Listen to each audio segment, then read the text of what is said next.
ಅದೇ ಮಾದರಿಯಾದ ಗಣಿತ ಮಾಡ್ರಿ. ಇವು ಒಂದು ಸ್ವಲ್ಪ ಹಾಕೋದ್ರಿಂದ ಪರ್ಫೆಕ್ಟ್ ಆಗಿ ಬಿಡ್ತಾರೆ.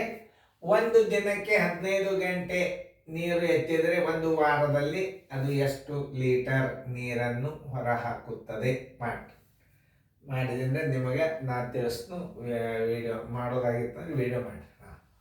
ಒಂದು ವಾರದ ಹೆಂಗೆ ಬರ್ಕೋಬೇಕು ಮಾಡ್ಯಾರ ಎಲ್ಲರೂ ನೋಡ್ರಿ. ಅದನ್ನು ಸರಿಯಾಗಿ ತಿಳ್ಕೊಬೇಕು. ನೀವು ತಿಳ್ಕೊಂಡ್ರಿ ಅಂತಂದರೆ ನಿಮಗೆ ಬರ್ತಾವ. ಒಟ್ಟು ಅವಧಿ, ಒಂದು ವಾರದ ಒಟ್ಟು ಅವಧಿ.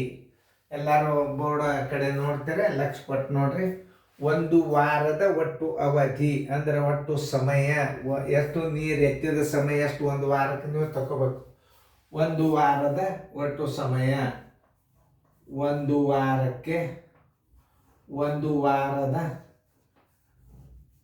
ಅವಧಿ ಅಂದ್ರೆ ಗಂಟೆ. ಅವಧಿ ಅಂದ್ರೇನು? ಗಂಟೆ. ಅಂದ್ರೆ ಒಂದು ದಿವಸಕ್ಕೆ ಎಷ್ಟು ಗಂಟೆ ಅದು ನೀರು ತಗೋತಂದ್ರೆ 15 ಗಂಟೆ. ಬರೋಬ್ಬರಿ ಒಂದು ದಿನಕ್ಕೆ 15, ಒಂದು ವಾರಕ್ಕೆ ದಿನಗಳು 7, ಒಟ್ಟು 105 ಗಂಟೆಗಳನ್ನು ನೀರದು ಹೊರಗೆ ಹಾಕ್ತದೆ. ಆಮೇಲೆ ಒಂದು ದಿನಕ್ಕೆ ಎಷ್ಟು?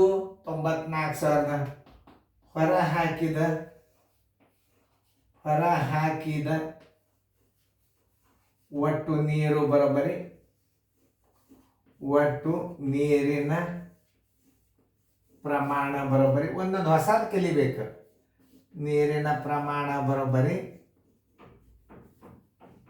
ಒಂದು ದಿವಸಕ್ಕೆ 9, 4, 5, 20 ಗುಂಡ್ಲೆ 105. ಇದನ್ನು ಹೇಗೆ ಗುಣಾಕಾರ ಮಾಡೋದಂದ್ರೆ ನಿಮಗೆ ಅತಿ ಸರಳ ಹೇಳಿಬಿಡ್ತಾನೆ. ಇದನ್ನು ಕಚ್ಚಾದಾಗ 945 105 945ರಿಂದ ಗುಣಾಕಾರ ಮಾಡ್ರಿ.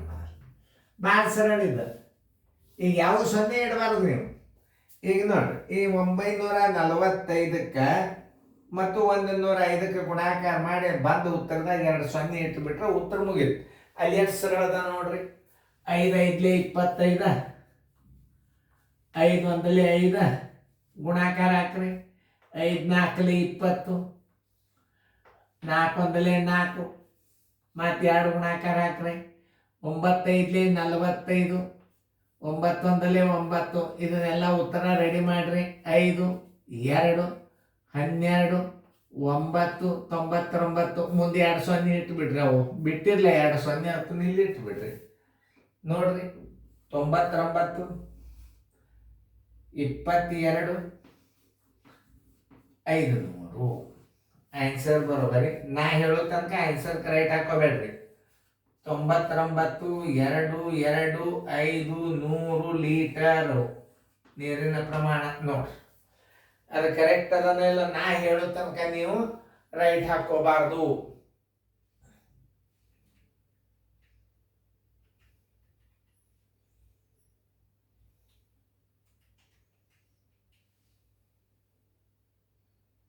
ರೈಟ್ ಹಾಕೋರಿ.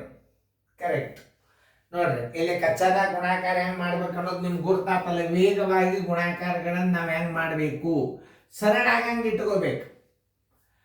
ಸರಳ ಆಗಂಗೆ ಇಟ್ಕೊಂಡು ನೀವು ಗುಣಾಕಾರ ಹೆಂಗೆ ಗುಣ್ಯ ಗುಣಕದಿಂದ ಮಾಡಿದ್ರೆ ಅಷ್ಟೇ ಬರ್ತದ, ಗುಣಕಕ್ಕೆ ಗುಣ್ಯದಿಂದ ಮಾಡಿದ್ರೆ ಅಷ್ಟೇ ಬರ್ತದ. ಉತ್ತರ ಬರೋಬರಿ 99 ಬಿಡಿ 10 100 1000 10,000 ಲಕ್ಷ 1000 10,000 ಲಕ್ಷ 10 ಲಕ್ಷ 99 ಲಕ್ಷ 22,500 ಲೀಟರ್ ನೀರ ಹೊರಗೆ ಹಾಕ್ತು. ಹಿಂಗೆಲ್ಲ ನೀವು ತಿಳ್ಕೊಬೇಕು ಗಣಿತಗಳನ್ನು. ಇಂಥ ಮಾದರಿಗಳು ನೀವು ಕಲ್ತೇ ಮುಂದೆ ಹೋಗ್ಬೇಕು. ಇವೆಲ್ಲ ಸೈನ್ಸ್ ಸ್ಕೂಲ್ಗೆಲ್ಲ ಬಿದ್ದಂಥ ಗಣಿತಗಳು. ಸರಿಯಾಗಿ ಇದನ್ನು ಮಾಡಿಕೊಂಡು ಅಭ್ಯಾಸ ಮಾಡ್ರಿ.